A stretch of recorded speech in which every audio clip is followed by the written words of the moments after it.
Our first speaker today will be Diane Greenlee. Diane will be speaking from the Dynamic Leadership Writing a Speech with Purpose project. Diane is delivering her second speech in level 1 of that project. The project is about writing a speech with purpose, and Diane's purpose today is to inform. She'll be sharing how mindfulness can help a person to stop focusing on negative thoughts and focus on the present moment instead. Her title is 5, 4, 3, 2, 1. Please welcome Diane Greenlee. Thank you, Madam Toastmaster. Hello, fellow Toastmasters, and welcome guests. Have you ever been driving and suddenly you arrive at your destination without any recollection of the last 10 minutes of your drive? Going on mental autopilot is something I think we can all relate to, and it has to do with a topic called mindfulness. Now, if you're not familiar with the term, mindfulness refers to being fully engaged in the present moment. Your mind may wander off here and there, but you're able to bring your attention back to your present surroundings and focus on the present moment. I recently went on a vacation to Payson with my husband and daughter to kick off the start of summer break and finally find some time together away from the distractions of school, work, and just the daily responsibilities. My goal for the vacation was to unplug from work and be more present with my family. I have a tendency to ruminate on work, and something I recently learned about rumination is that when you repeatedly give your attention to negative thoughts, they tend to take up more and more of your attention. Mindfulness is something that can help you bring your attention back to your surroundings and stop focusing on negative thoughts. My goal for the vacation and what actually happened ended up being two separate things.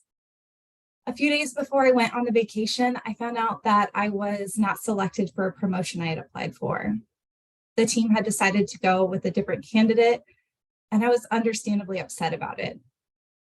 However, I spent so much time focused on how I felt so negative about it that I was missing out on all the fun things that my family was doing. We went on bike rides, we went on numerous walks to parks, we walked to a local fudge shop, we ate out.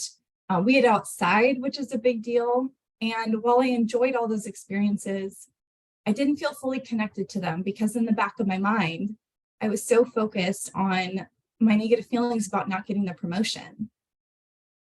It took 3 days to realize what was happening with me and actually be able to let it go and enjoy my vacation. That's when I realized that something wasn't right. And I needed to figure out how to stop ruminating so much in my life. Once I had that self-awareness, I had to start thinking more positively and find new ways to be more present with my family. I didn't want to miss out on any more good memories. Excuse me, I lost my place. I didn't want to miss out on any more moments in my life because there are so many more good ones than there are negative ones. I met with a therapist to talk through what I had been going through and get some perspective on the situation. She helped me to see things more objectively and also realize that I had been ruminating. That's when I learned that rumination has to do with focusing on negative thoughts, and then I learned that they tend to grow when you put so much focus on those. It's hard to be in the present if you're so focused on the past and the future. Once I had a better perspective on what was happening, I had to figure out how to shift to more positive thoughts and focus on the here and now. I learned that there are a few different tools you can use to overcome rumination and become more grounded in the present moment. One of those tools has to be with being more self-aware of when it's happening and being able to redirect your attention back to your surroundings. This has to do with something called meditation. And I recently learned that meditation is not necessarily about making your mind go blank, because I don't know about you, but I'm not very good at that. There are many ways to meditate, but a common thread is that you're able to notice when your mind is wandering, let it go, and redirect your attention. Another thing that I have found that's been really helpful is called grounding. Grounding is when you use your senses to be completely engaged in your surroundings. I would like to try an exercise with all of you that shows an easy way of doing this. And this is called the 5, 4, 3, 2, 1 technique. Before we get started, I'd like you to take a moment to check in with yourself. How do you feel right now? Do you feel completely engaged? Or are you maybe distracted about something that happened in the past, or maybe something you have to do after this meeting? Now I want you to look around the room you're in and notice 5 things that you can see.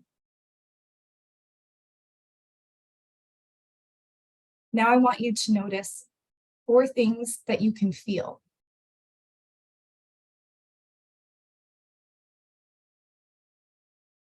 Now let's notice 3 things that you can hear. Notice 2 things that you can smell. Finally, notice 1 thing you can taste. Now check in with yourself again. How do you feel? Do you feel maybe a little bit more focused, grounded perhaps? This exercise is one of the many different things that you can do to be more engaged in the here and now. It's perfectly normal to find yourself on mental autopilot from time to time, to zone out when you're doing routine or mundane tasks, and to have negative feelings about something. However, it becomes a problem when that's the norm and not the exception. Mindfulness is a powerful tool that can help you live in the moment that you're in right now. I wish I could go back and relive my vacation more present. Unfortunately, I can't do that, but I can use mindfulness to be more present now and in future moments. I hope that you try this exercise again or look into other mindfulness and grounding exercises that can help you be more present. Back to you, Madam Toastmaster.